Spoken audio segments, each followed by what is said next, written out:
আজকে আমি নিজে পাক করব, তাই টুনার মাছ এবং টমেটো, পেঁয়াজ, রসুন, হলদি মরিচ সবই আছে।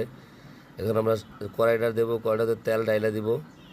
তেল দেওয়ার পর একটু তেলটা গরম করে পেঁয়াজ মরিচ সব ডাইলা দিলাম। দেওয়ার পরে এখন আমরা নাড়াচাড়া দিতে আছি। এগুলো নাড়ার পরে দেখা গেল যে আর হলদি মরিচের গুঁড়া দিব, ঠিক আছে। এখন আবার মশলা দিব, মরিচের গুঁড়া দিব, একটু মরিচের গুঁড়া দেওয়ার পরে মশলা দিলাম।